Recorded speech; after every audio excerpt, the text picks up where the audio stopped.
Përshëndetje të dashur ndjekës dhe mirë se vini në podcastin e sotëm Rishtazi, ku të ftuar kam Driton Sulejmanin, zëdhënësin e Vlenit. Sigurisht që ka një sër çështjesh të politikës ditore që mund të diskutohet, por ajo që bie në sy këto ditë, përveç diskutimit të vazhdueshëm se nëse Vlen do të bëhet parti ose jo, është një lloj rikthimi i debatit se ku dhe në çfarë niveli mund të përdoret gjuha shqipe. Do ta fillojmë me këtë çështje, por sigurisht do të diskutojmë edhe çështje të tjera me interes të opinionit. Faleminderit që je pjesë e këtij podcasti. Faleminderit shumë për ftesën, përshëndetje për gjithë shikuesit e juaj. Driton, sigurisht ka një vëmendje të madhe, do të bëhet parti Vleni. Ja do ta filloj me këtë. Me që je si zëdhënës i Vlenit, do me thënë është një parti apo jo? Koalicioni Vlen është formuar prej zgjedhjeve të fundit parlamentare, edhe është formuar si koalicion i 4 subjekteve politike, me të cilët si koalicion i kemi kaluar 2 cikle zgjedhore, edhe kisha thënë cikle zgjedhore shumë të suksesshme. Me një farë mënyre pas mbajtjes së 2 palë zgjedhjeve, populli e dha mesazhin e qartë se don të na shoh bashkë edhe si një subjekt politik. Po liderët ata duan të jenë bashkë. Patjetër, Vleni është konsoliduar si koalicion me parim të barazisë, me parim të vendimarrjes konsensuale, edhe me parimin e përfaqësimit të opozitës shqiptare në atë kohë, edhe të gjithë liderët e Vlenit kanë pas një dakordsi që ta bëjnë këtë bashkim, i cili doli edhe i suksesshëm. Tash nuk është se nuk janë bërë punë për konsolidimin në një subjekt politik, tash në Vlen vetëm se ka organe të përbashkëta politike, organe të përbashkëta partijake, e kemi kryesinë e Vlenit, e kemi kryesinë e ngushtë ku bëjmë pjesë liderët, e kemi media qendrën e përbashkët, komision kadrovik të përbashkët, dhe çdo ditë po mundohemi që t'i bashkojmë trupat edhe për ta formuar atë subjektin si tërësi. Mund të themi se pas zgjedhjeve lokale është vërejtë edhe një harmonizim edhe i strukturave më poshtë, i degëve, nën degëve. Ka pasur një fushat shumë të suksesshme ku nuk kemi hasur probleme, po përkundrazi kemi parë nivele shumë të larta të bashkëpunimit, e tash po mundohemi ta gjejmë formën e duhur, edhe më të mirë që Vlenit të forcohet edhe më shumë si një subjekt politik. Po, ja nga disa reagime nga tereni, nëse e përdorim këtë term, ne na vinë që thonë që nuk lejojmë ne të Vlenit ose ne të Besës në Tetov ku jemi më të fortë, të vi tani të na diktoj një i lidhjes demokratike. A ka kështu përçarjesh në terren ku njerëzit thonë që pse tani një personazh, një personalitet i një partie të marrë peshë më shumë, kur ne të Besës do të marrim më shumë peshë në një terren të caktuar. Mund të ketë këso muhabete ndoshta në strukturat e më poshtme, por një gjë është e sigurt se leadershipi i Vlenit është unik, është i përbashkuar dhe po punon për ta formuar edhe Vlenin si subjekt politik. Ndërmjet liderëve të Vlenit nuk ka këso tema, nuk ka këso probleme, e vetmja çështje që po diskutohet realisht është gjetja e një formule më të mirë e cila do të arrisë edhe më shumë funksionimin brenda këtyre 4 subjekteve politike, sepse të jemi të sinqert, nuk është e lehtë të shkrish 4 subjekte politike në një, edhe një subjekt politik kur je i vetëm, ke probleme funksionimi, ke probleme në degë të caktuara, e lere më kur i ke 4 subjekte të cilët dëshirojnë t'i ngërthesh në një subjekt. Po ja, kundërshtarët tuaj thonë se ju nuk bëheni dot një, se s'keni një mision të përbashkët. S'keni një vizion të përbashkët për të ardhmen e shqiptarëve të Maqedonisë, por edhe për të ardhmen e vetë Maqedonisë së Veriut. Sa pajtoheni me këtë konstatim, se po t'i shohësh programet e partive, kanë linja të ndryshme ideologjike? Është normal që oponentët politik të japin këso deklarata, mirë për realiteti është këti kundërt. Vlen, thash edhe më herët, se u formua si një koalicion për t'i bashkuar shqiptarët. Ne ende kemi shumë punë për të zgjidhur në aspekt të përfaqësimit të shqiptarëve, edhe kjo është domethënë ai targeti jon kryesor. U dëshmua edhe në 2 palë zgjedhje se e kemi përkrajen e popullatës, edhe tash po punojmë në realizimin e premtimeve të programit zgjedhor me cilin kemi garuar në zgjedhjet e fundit parlamentare. Një lajm i mirë është që kjo pjesa që na ka mbetur e qeverisjes nuk do të ketë moszgjedhje, po do të jemi të koncentruar për të zgjidhur ato probleme të cilat i kemi premtuar para qytetarëve, edhe në mënyrë të tillë dhe po veprojmë. Vleni është i konsoliduar, është i fortë, e tash është edhe me legjitimitet të plotë. Edhe një pyetje këtu për vlenin dhe për konsolidimin. Sado që kundërshtarët mund të duan t'ju shohin të përçar ose siç thoni ju të japin komente të tilla, më shumë se kundërshtarët, qytetarët ju duan të bashkuar, ndoshta jo për veten tuaj, por për vetë faktin se nuk i bëni dot ball sa ç'duhet VMRO dhe PMNS. Dhe kur shohin qytetarët që ju nuk bashkoheni dot, ndërkohë që ka aq nevojë të bashkoheni, atëherë ata gjithçka interpretojnë se kjo bëhet vetëm për interesa. Po unë nuk kisha thënë që nuk jemi të bashkuar, ne vetëm se funksionojmë si koalicion, edhe kisha thënë që ky funksionim është duke shkuar shumë mirë.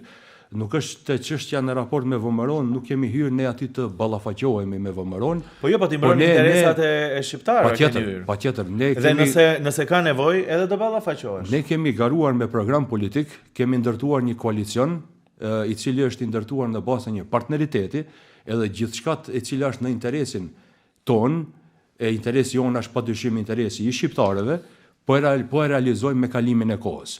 Ka disa procese të cilët kërkojnë më shumë kohë, po nuk kisha thënë se kemi një ballafaqim kundërshtime brenda koalicionin qeveritar. Vlerësimi i përgjithshëm është se punët janë duke shkuar shumë mirë, kemi realizuar shumë çështje me rëndësi për shqiptarët, edhe në aspekt të ligjeve, edhe në aspekt të projekteve të ndryshme që kanë një karakter të një interesit jashtëzakonisht madh për shqiptarët, po punohet intensivisht në korridorin 8, korridorin 10. Po punohet intensivisht. Do të diskutojmë ato çështje, po ja kur thoni që ne nuk kemi aty për të ballafaquar, një pjesë e qytetarëve mund të thonë sikur dorëzohen. Jo, nuk është çështje e dorëzimit. Ne kemi ndërtuar koalicionin qeveritar me parimin e partneritetit. Ashtu. Edhe kështu edhe jemi duke funksionuar. Nuk është që kemi bërë një koalicion, tash partneri i koalicionit nuk po na përfill, nuk po mujmë realizu kur gjë, edhe kur ti shefsh ato, kur i shohim ato arritjet të cilat e kemi bërë për këtë periudhë kohore, mund të themi se është respektuar në masë shumë të madhe ajo parimi i partneritetit me subjektin e VMRO-s edhe me znamit. Një nga arsyet për këtë diskutim është çështja e gjuhës shqipe. Ju thoni që keni partneritet, ministri i drejtësisë thotë nuk mundet provimi i jurisprudencës të jepet në gjuhën shqipe. Çfarë partneriteti është ky? Ka këso probleme që paraqiten kohë pas kohe. Çështja e provimit të jurisprudencës, ky problem daton më herët. Të mos harrojmë se ligji për provimin e jurisprudencës është sjellur në vitin 2019, edhe ka hyrë në fuqi nga 1 janari i vitit 2020, nëse nuk jam gabim. Edhe fatkeqësisht ky ligj nuk e percepton qartë se në çfarë gjuhë duhet të jepet provimi i jurisprudencës. Më thonë, kjo është një lëshim që e ka bërë pushteti atëhershëm, e fatkeqësisht lëshime të tilla po kemi shumë edhe po duhet që pastaj vleni të përmirësoj ato. Po jo, ministri i drejtësisë thotë nuk ka në gjuhën shqipe, duhet të dihet maqedonishtja. Në esencë nuk ka asgjë të keqe se nëse je jurist me siguri duhet ta dish maqedonishten, por arroganca e vazhdueshme është ajo që irriton njerëzit. Shife, e thash edhe më herët, në ligj nuk është e definuar qartë çështja e gjuhës dhe për ata kjo i le hapësirë dikujt që të bëjë interpretime ashtu si ai e shef atë çështje. Po ku është partneriteti atë? Se je partner, ai do t'ulet dhe do thotë e njerëz, e kemi këtë problemin. Si do ta zgjidhim? Pse duhet partneri juaj, që ju i besoni aq shumë, të sillet me kaq arrogancë në opinion? A nuk mundet këto gjëra të zgjidhni paraprakisht? Unë e kuptoj që dalin edhe probleme të cilat nuk i parashikon dot, apo siç mund të ishte ky. Por qasja e vazhdueshme që njerëzit e shohin, madje edhe votuesit tuaj, është ajo që i irriton. Ku ta di, ndoshta kjo është edhe çështje e mundësisë që ka parë ministri për të përfituar ndonjë pikë politike të ulët, po nuk është çështje që nuk zgjidhet. Ne përshëndesim iniciativën e studentëve, të cilët kanë bërë një peticion edhe kanë kërkuar të drejtën e tyre legjitime. Ky ligj për dhënien e provimit të jurisprudencës nuk është ligj që përcakton se në çfarë gjuhë duhet të jepet ajo. Këtë formë rregullon, këtë çështje rregullon ligji për përdorimin e gjuhëve dhe ne si koalicion Vlen do të tentojmë që ta zgjidhim në mënyrë institucionale këtë punë dhe mendoj që së shpejti do të fillojnë proceset për ta bërë. Dhe aty thuhet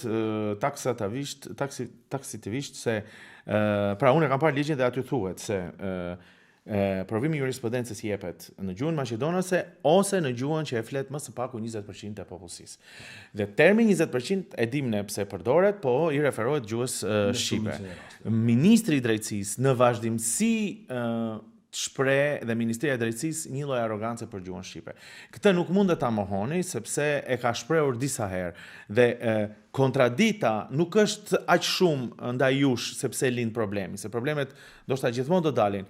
Por kontradita lind sepse ju kur dalin probleme justifikoni me lehtësinë më të madhe se thoni se ky është vetëm një problem, këtu kemi vetëm një situatë do ta zgjedhim, ndërkohë që qasja e vazhdueshme ndaj Shqipes ne e shohim në vazhdimsi si është. Prandaj rikthehet kjo çështje që të cilën unë edhe pak para se të fillojmë këtë bisedë apo intimisht nuk dua më ta diskutojmë çështjen e gjuhës shqipe, duhet të jetë e zaruar. Po fatkeqësisht jemi të detyruar ta diskutojmë për arsye se në të kaluarën janë bërë zgjidhje parciale të problemeve. Bashkimi Demokratik për Integrim edhe përkundër faktit se ka qeverisur 23 vite në këtë vend, fatkeqësisht ka bërë këso zgjidhje të cilët tash ne po i shohim si pasojë dhe po duhet i rregullojmë. Nuk është se edhe në qeveritë e kaluara nuk ka pasur kësi zënka, kësi probleme të tilla, këto ndodhin çdo herë. Ndodhin edhe mosmarrveshje ndërmjet partnerëve të koalicionit, mirë po ne ajo që po mundohemi ta bëjmë është që t'i qasemi problemeve me të cilët ballafaqohemi në mënyrë institucionale. Edhe në të njëjtën mënyrë do t'i qasemi edhe problemit për provimin e jurisprudencës për studentët shqiptar. Pasi që ka ligj për gjuhët, ai ligj do duhet patjetër të respektohet. Po ja këtu fillon përsëri problemi mënyrën se si i qasemi ne ligjeve dhe shtetit ligjor. Nëse ka një ligj dhe ka të bëj me gjuhën shqipe apo disi me shqiptarët, kur ai nuk zbatohet, nuk hym në diskutimin nëse ai ligj është cilësor ose jo, aty mund të pajtohemi të dy me një herë që ligji mund të ishte më i mirë, nuk ka diskutim, nuk thot ligji i hapur që gjuha shqipe është e barabartë me gjuhën maqedone. Për këtë pajtohemi. Mirë, po ka një lloj ligji i cili është ai që është. Dhe ne nuk mund të sillemi si shoqëri dhe të lejojmë kulturën që nëse më pëlqen ligji e zbatoj, nëse nuk më pëlqen ligji, nuk e zbatoj. Fatkeqësisht, Ministria e Drejtësisë, që duhet të jetë implementatore e ligjit dhe ta nxjisë këtë kulturë të implementimit të ligjeve, të gjitha ligjeve, jo vetëm të këtij, po me që po flasim për ligjin e gjuhëve, sillet sikur nuk i pëlqen, nuk e zbaton, i pëlqen, i zbaton. Kjo nuk është normale. Gjithsesi se nuk është, mirë po prap po kthehem në të kaluarën kur janë implementuar këto ligje, nuk janë gjetur mekanizmat e duhur për të garantuar zbatimin e tyre. Momentin që është themeluar, që është miratuar ligji për gjuhët, është themeluar edhe institucioni i quajtur Inspektorati për zbatimin e gjuhëve. Momentin që është themeluar ai institucion, qeverisja e atëhershme nuk i ka dhënë të gjitha të drejtat të cilat i takojnë që ajo t'i ketë, që pastaj të kujdeset që në mënyrë precize të zbatohet ligji.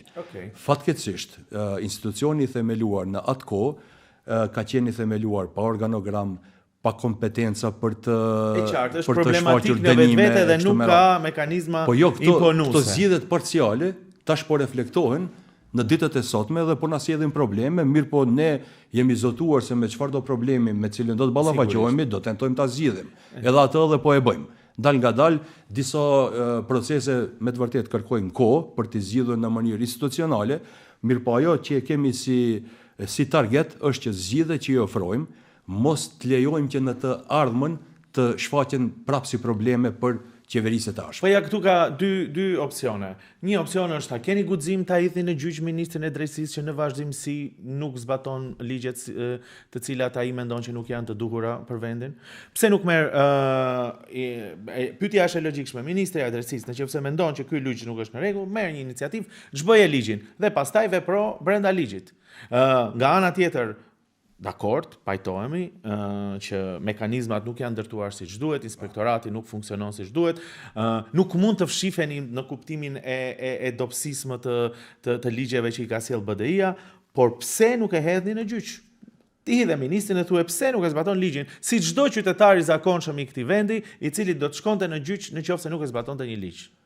Nuk është çështja se ne jemi këtu për të hedhur në gjyq dikë. Qëllimi jonë është që të zbatojmë politika që zgjidhin probleme.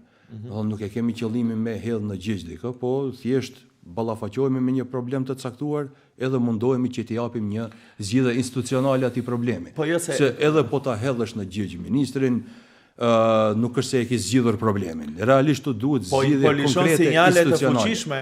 I lishon sinjale të fuqishme çdo njeri tjetër poshtë ministrisë, që nëse nuk i zbatohen ligjet e caktuara, mund të përfundosh të paktën në proces gjyqësor, se si do të mbaroj procesi gjyqësor nuk e di. Proceset gjyqësore, sistemi gjyqësor është sistem i veçantë, pushtet i veçantë me cilin ne nuk dojmë të përzihemi, sepse jemi edhe të mendimit se ato duhet funksionojnë të lira dhe pa presion politik. Prandaj po them, si do vepronin ato, po te një proces gjyqësor, më tepër është ideja e dhënies së një sinjali që ne do të duhet të zbatojmë ligjet të gjithë të barabartë. Jo një ligj të vlej për Hasanin dhe një ligj mos vlej për Stankon. Kjo nuk është në rregull. Po pikërisht për shkak të problemeve të tilla, e kemi edhe besueshmërinë e tillë në sistemin gjyqësor, e cila është me shifra alarmante, pikërisht duke gjikuar me standarde të dyfishta, ku ligji nuk vlen për të gjithë njësoj, e kanë sjellë situatën që besueshmëria në sistemin gjyqësor të jetë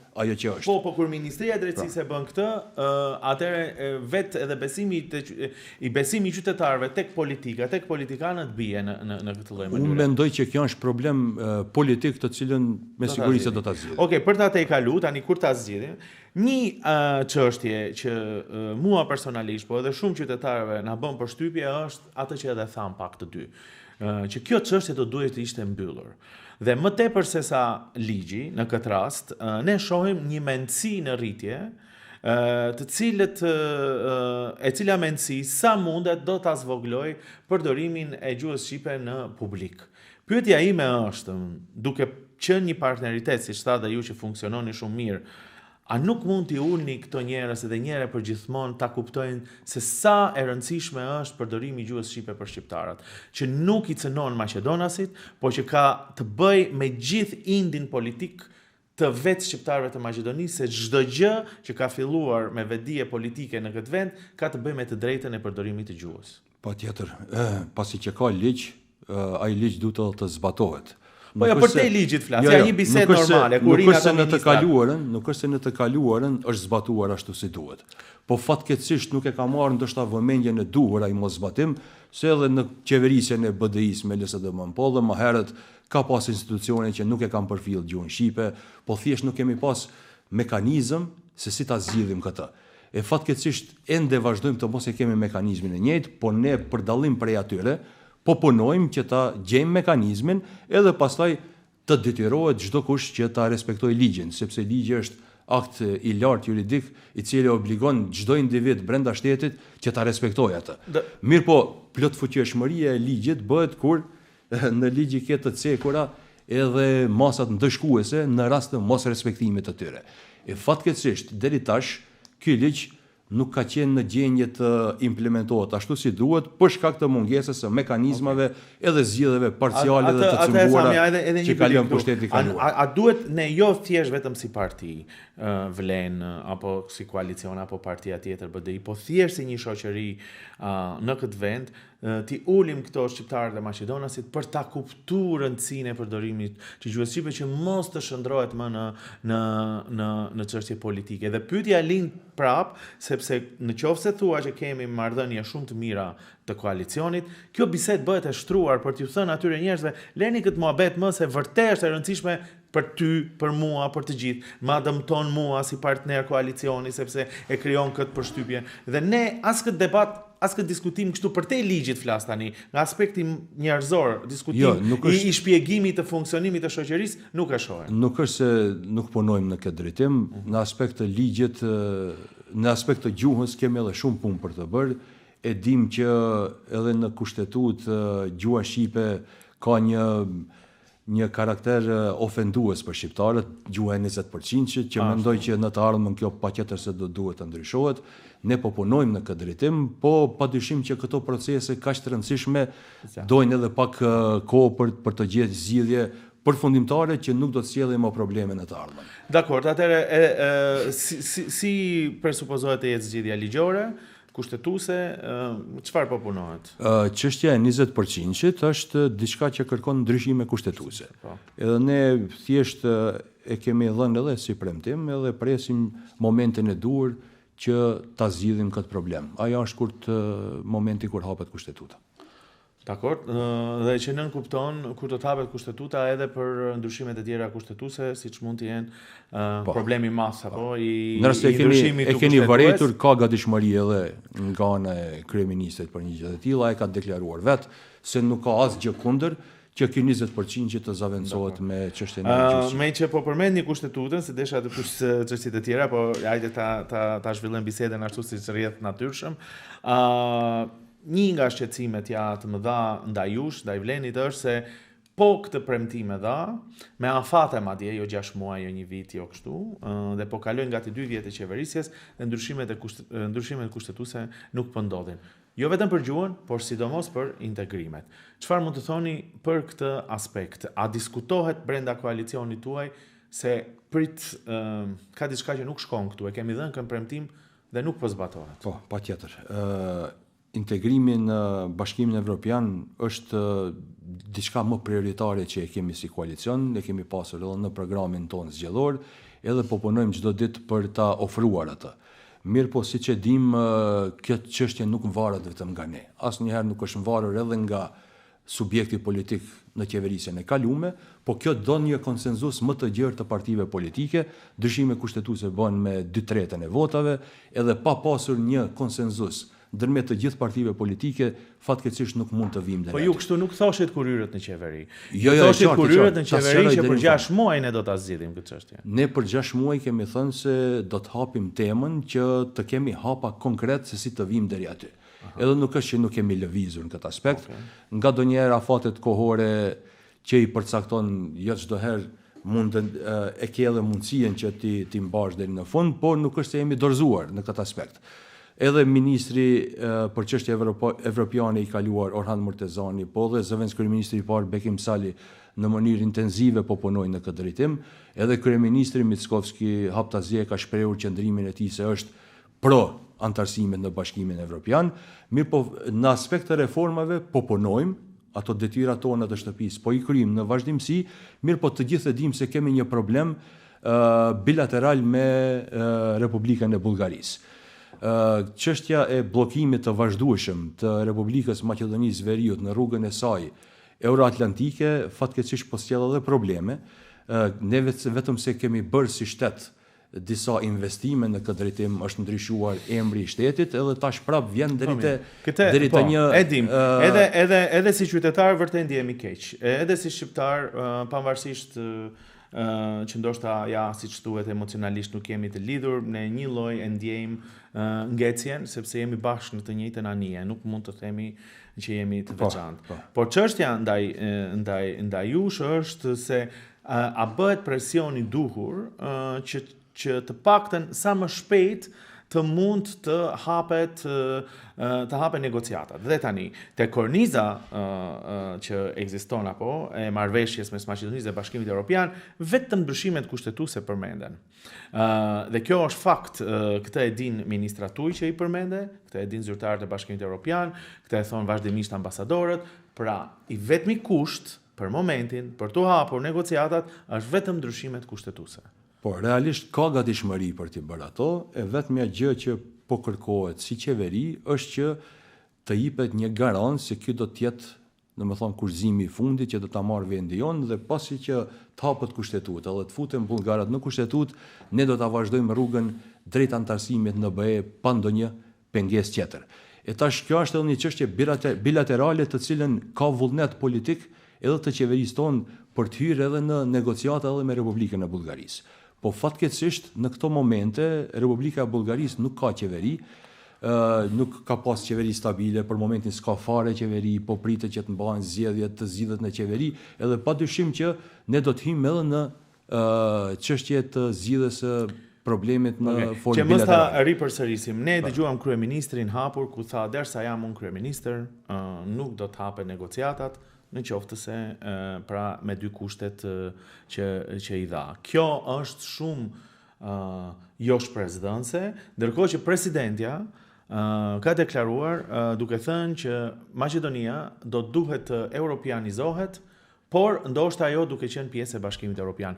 A nuk ju trembin këto deklarata që disi e largojnë vendin dhe jo vetëm aq, po edhe japin këtë frymën disi jo bashkëpunuese ndaj Bashkimit Evropian, ndaj Europës? Shif, e the edhe vetë Parzë, jemi në një anije ku thojmë bashkarisht. Nuk ka diskutim, prandaj është ky diskutim, çfarë bëni ju? Nuk mund të sillen vendime të njëanshme. Kështu që duhet të gjendet zgjidhje, unë jam optimist se zgjidhje do të ketë për këtë çështje. Shumë shpesh po shkëputet deklarata e kryeministrit ku thotë që nuk do të bëhen ndryshime kushtetuese, mirëpaja përmend edhe pjesën e dytë, atë çështjen e mos kurzimit të mëtejshëm të Maqedonisë. Mendojmë që ka hapësirë që të na jepet një garancë se kjo do të jetë domethënë kurzimi i fundit dhe momentin që mirret kjo garancë, fillon procesi i hapjes kushtetues, futjes së bullgarëve, edhe pastaj vazhdojmë me hapjen e kapitujve për të antarësuar në Bashkimin Evropian. Tani edhe për çështje e kushtëzimet bilaterale në kuptimin e konteksteve etnike, ato nuk janë pjesë e negociatave, po ndoshta do gjenden ndonjë formulim për të dhënë, nuk e di. Por kushtëzimet të tjera Maqedonia do të ketë në vazhdimsi. Në çfarë kushtëzimesh? Kushtëzime për plotësimin e kritereve të caktuara. Ato janë detyra shtëpisë që na vetë duhet të bëjmë. Dhe prandaj pyetja lind natyrshëm. Në qoftë se ti i ke filluar negociatat, automatikisht Maqedonisë i hapen fonde pafund. Dhe a nuk është mirë, a nuk është më mirë që kjo ngecja, nëse ndodh, hipotetikisht, në të ardhmen, të ndodh të paktën me proces të hapur të negociatave, ku vendi do të ketë akses shumë të mëdha fondesh për të arritur pikërisht ato detyra shtëpie për të cilat tha. Dhe atëre, pse mos jemi të ngecur, ndërkohë që me mundësi për fonde dhe për investime? Ne po punojmë vazhdimisht që të gjejmë zgjidhje që të tejkalohet kjo bllokatë. Mirë, po kjo kërkon pak kohë. Nuk është se në të kaluarën, në rast se ju kujtohet, kemi pasur bllokat prej shtetit fqinjë Greqisë.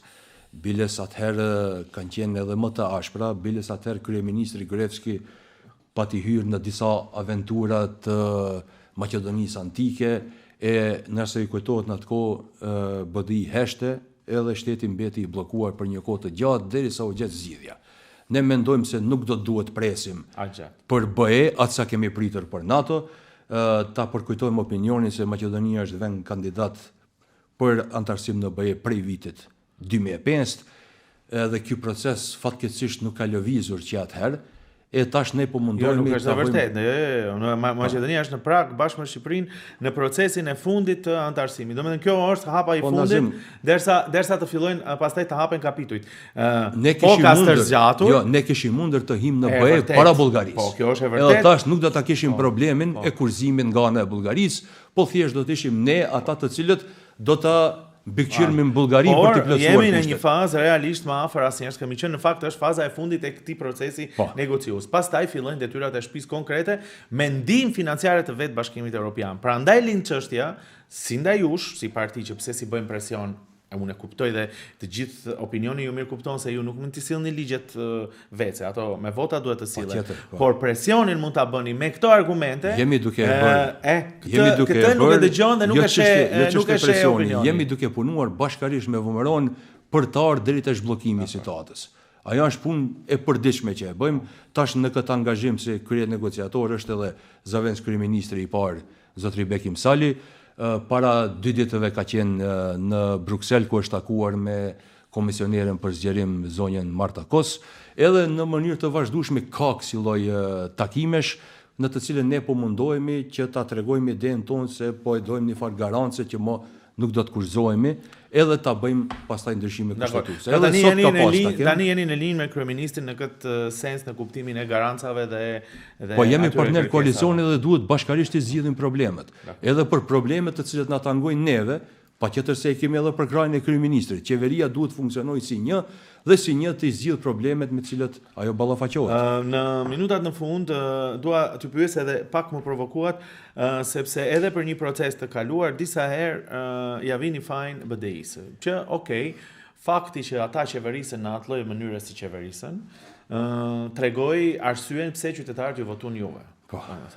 Po pas rreth 2 vjetësh, a nuk mendoni që nuk ka kuptim të justifikoheni me BDI-n edhe me këtë qeverisjen siç thoni ju të BDI-s ose me ligjet e këqija që ka sjell BDI-ja dhe LSDM-ja? Shikon Azim, nuk është se ne po e bëjmë këtë se po kemi qef ta bëjmë. Po thjesht po përballemi me disa probleme që janë si pasojë e mosgjetjes së zgjidhjeve gjatë qeverisjes së atyre. Nuk është se gjithkohën mirëme me BDI-n. Me kalimin e kohës, shumë e më pak jemi duke u marrë me to, vetëm se kur pe kemi patjetër për me tregu se ky problem me cilin po ballafaqohemi, këtu e ka prejardhjen. Edhe ata duhet ta thojmë zëshëm, qytetarët duhet ta dinë. E din qytetarët, se për ndryshe nuk do kishin votuar për ju. E tash, ne kemi marrë besimin e qytetarëve. Shpesh ja kanë bërë këtë pyetje disa zyrtarëve, pa të keq, por realiteti është që kur qytetarët i shohin që justifikoheni me atë tjetrin, ngjani shumë si BDI-ja. Nuk është çështje justifikimi, Nazim. Është çështje e asaj që po tregojmë prej ku bëron problemi. Edhe pastaj, pasi ta tregojmë ku bëron problemi, na patjetër se do duhet japim zgjidhje. Edhe nuk është se nuk po japim zgjidhje për shumë probleme. Unë tash mund të numëroj për këto 2 vite sa ka qenë në qeveri Vleni shumë arritje, të cilët nuk janë bërë për 23 vite qeverisje të Bashkimit Demokratik për Integrim.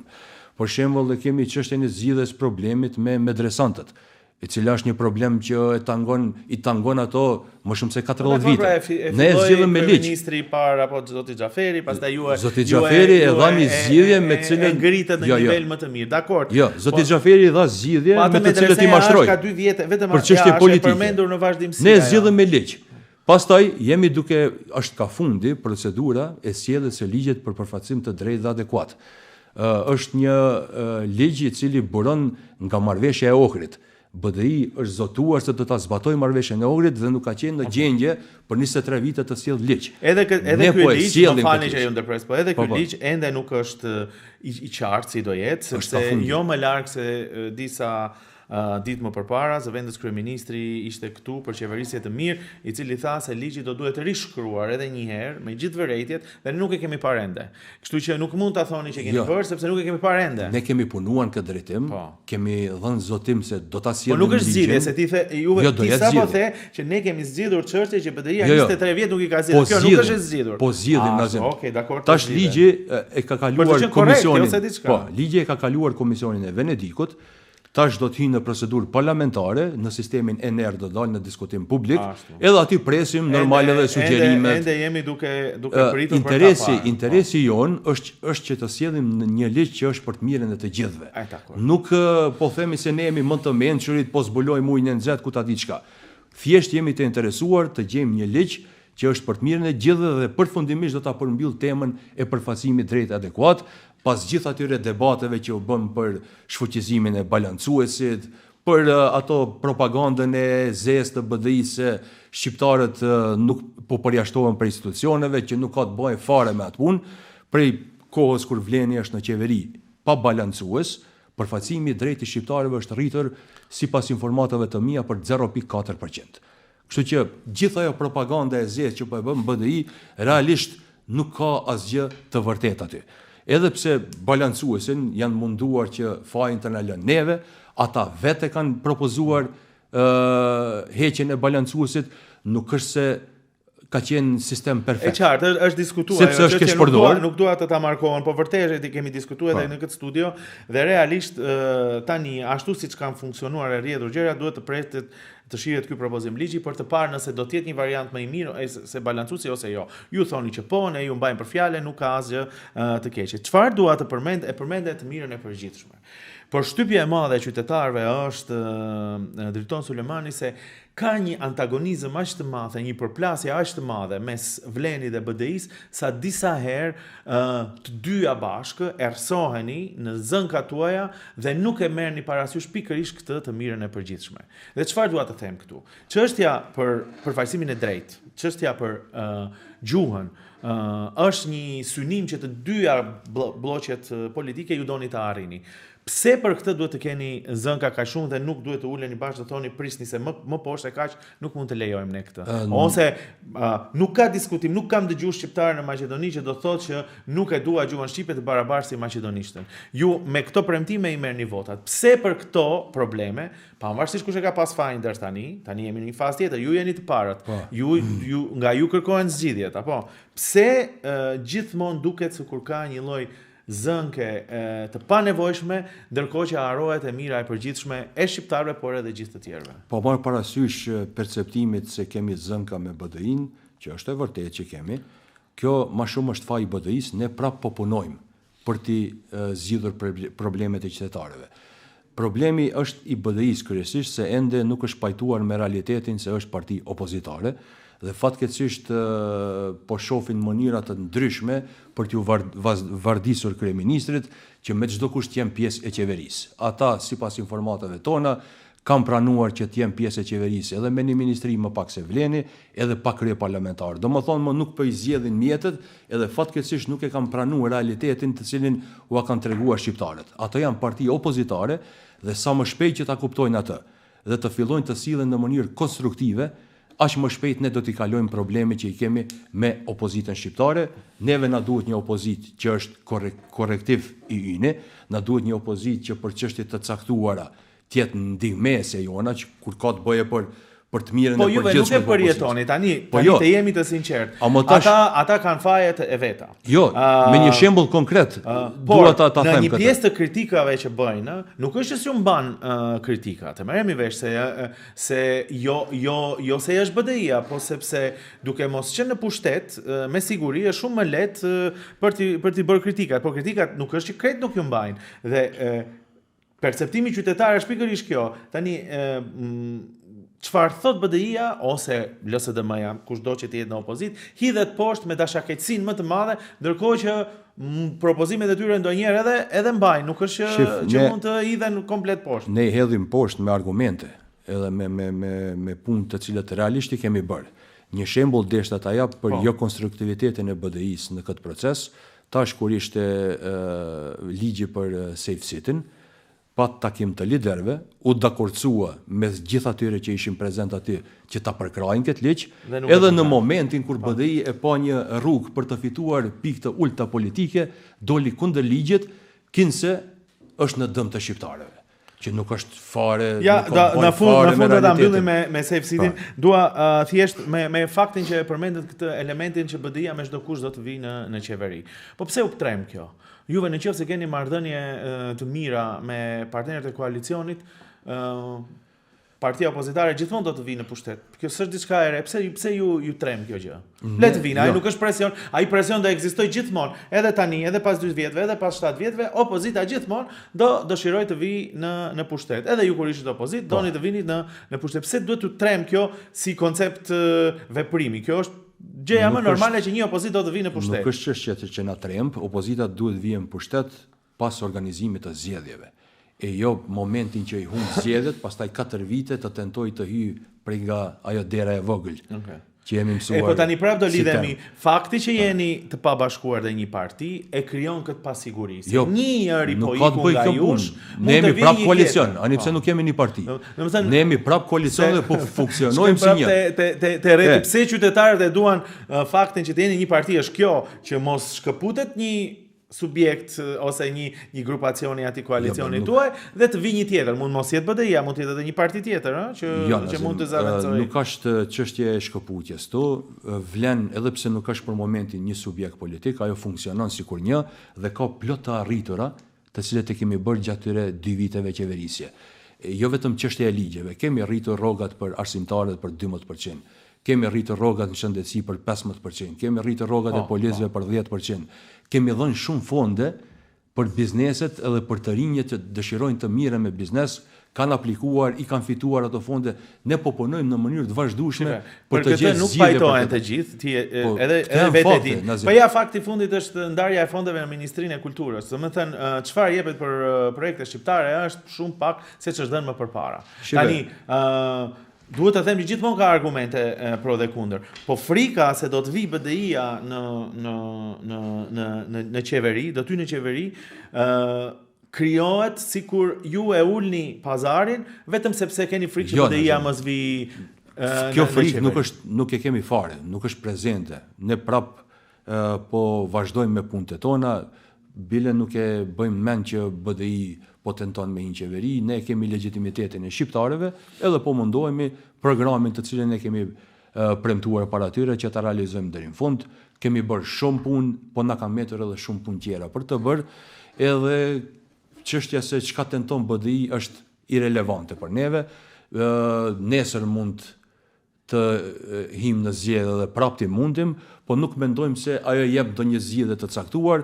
Më me interes për popullin tash, në përgjithësi edhe për shtetin ton, është që kjo qeveri të shkojë deri në fund edhe ta zbatojë programin që e ka parashtruar. Edhe në fund, kur dalim zgjedhje, le të na vlerësoj populli se sa kemi qenë të suksesshëm edhe sa ja, kretë edhe një pyetje këtu për këtë raportin që ndoshta përplasja me BDI-n e krijon si përshtypje është se